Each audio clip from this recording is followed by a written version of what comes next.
Let's start with the news tonight that Labor Senator Fatima Payman has been indefinitely suspended from caucus after being summoned by Prime Minister Anthony Albanese to a meeting at the Lodge in Canberra this afternoon.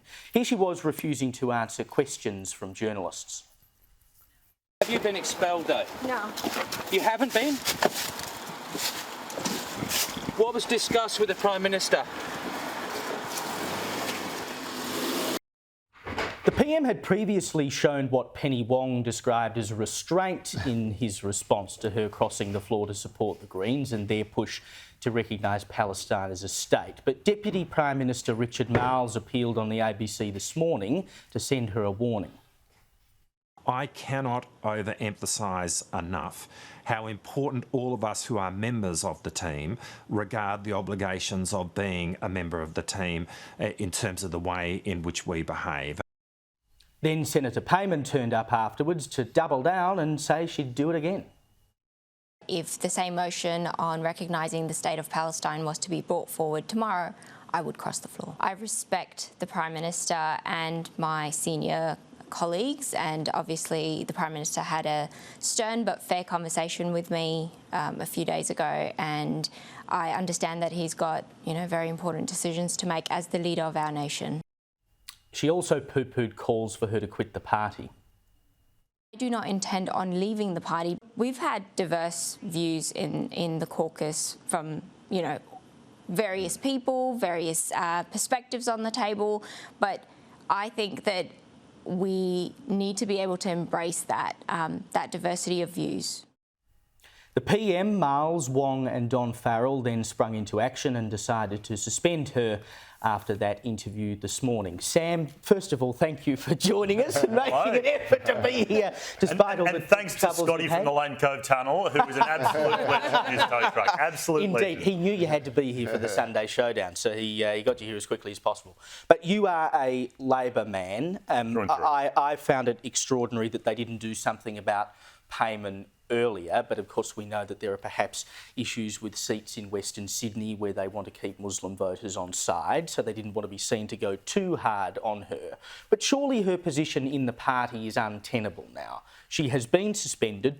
She's decided she wants to die on this hill about an issue that doesn't even relate to Australia. Surely she should do the honourable thing, and I should say, and acknowledge that you can't have your cake and eat it too, and if that's the line you want to run, you can't be a member of the Labor Party. Look, I'm not sure whether or not she can be a member of the Labor Party or not, but certainly she should be removed from the caucus, and for as long as the period is that she intends to not vote with the Labor caucus.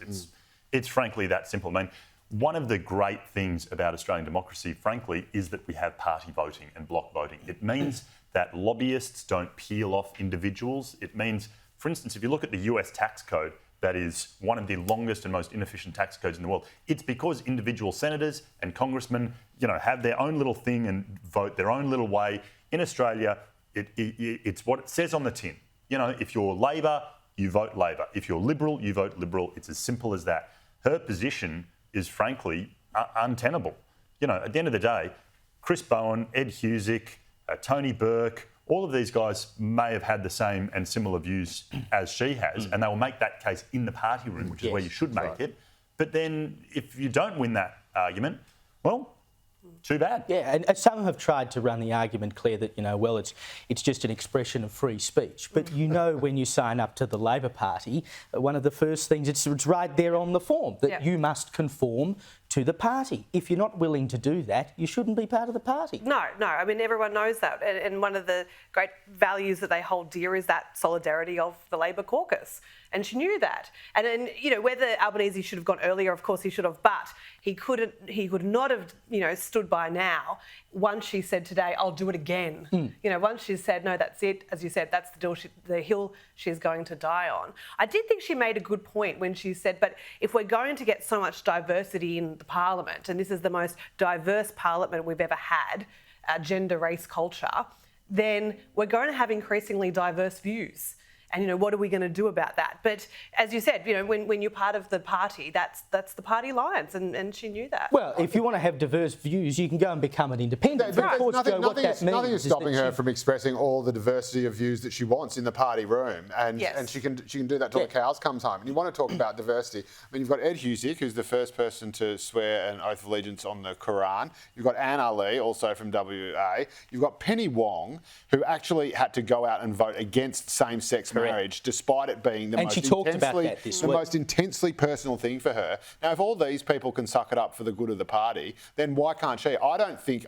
There's a couple of things. I don't think she gets it. I'm not sure she's actually that switched on. My understanding was that that she actually had pre-recorded her interview with insiders, and so when it came on after Miles, she would have even realised, can I go back there? And could you just edit that bit out and say I'll do it again? So she got stitched up. But again, I think the ABC's done.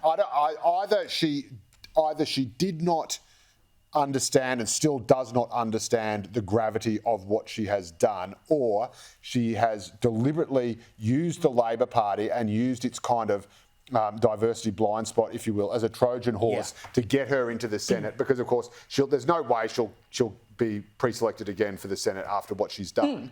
So in many ways, and I'm not sure if she might be hearing this for the first time. I don't know if she's even smart enough to have thought about it, but the only way she can have a hope in hell of being re-elected would be to quit the party, be a rah-rah independent. I'm not sure if there are enough, anarchist socialists and Muslims in WA to get her over the line on a pro-Palestinian single-issue ticket. But certainly, for all the people who fast-tracked her, gave her a rails run to a winnable Senate spot, and for her to repay the party like this is an absolute dog act of treachery. It is the worst possible thing, and her position is untenable, as Sam has said. So whether or not she ends up either, completing some kind of, rehabilitation course and coming back in, or quitting and doing a Lydia Thorpe. She could go full Lydia Thorpe. If she does that, that would be the lowest possible act that anyone could commit. And she thinks people in the Labor Party are dark on her now. Just wait to see the response she gets if she does. I'd like to see it just for the entertainment value. Like, that's the one good thing you can say about Lydia Thorpe, is she is at least entertaining. But I mean, this is just DEI in action. We've seen the result of promoting someone above their station because you think they tick a box. But why do you think, Evelyn, it took so long for the Prime Minister to intervene here? Like, they could have said, so it was a suspension until the end of the week, last week. They could have intervened more strongly, more quickly. It wasn't until this morning when she said, come on, I'm going to keep doing this, and I'm going to keep doing this, that they decided to pull the pin. Why didn't they do it earlier? Well, maybe Albanese isn't smart enough like her to figure out what to do, but he's between a rock and a hard place because his entire, political career has been built upon being diverse. Labor is the party of diversity, and here you have someone who ticks all those boxes. And you also we're living in times where there are so many heightened emotions about what's happening with Israel and Palestine. And you have a country that is so incredibly divided on this. Like, we have never been more divided as a nation than we are right now. And I guess Albanese had to make a decision, like, do we create more division even here? And so maybe he needed time to figure out what to do, and he needed other people to give him advice about how to go about it. And then I guess maybe he knew what had to be done and he was hoping that something would rectify in the meantime. And then she came out and sort of dug her heels in even further, and it made it maybe easier for him.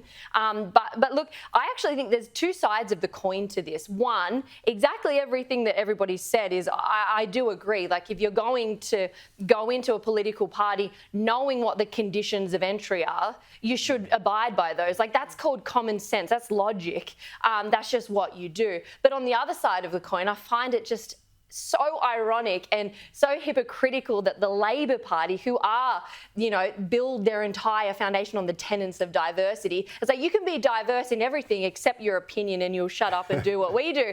But not just that, you've got the Labor Party, like MPs out there on the streets telling Christian schools, telling Catholic schools, telling private schools, all these things that they're not allowed to abide by their ethos. They're not allowed to abide by this when they're employing teachers. Yet here they are saying to this MP that they're not.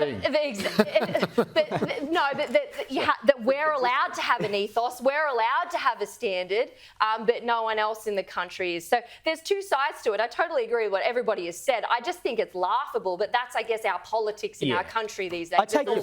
If she wants to go to a liberalist, individualist party, she can join the Liberal Party. See how that goes. Exactly. You know, you walk into a nightclub, if it says on the door, no tattoos allowed, it's no tattoos allowed. You know the rules of engagement. She knew the rules of engagement. She's broken them. Good riddance.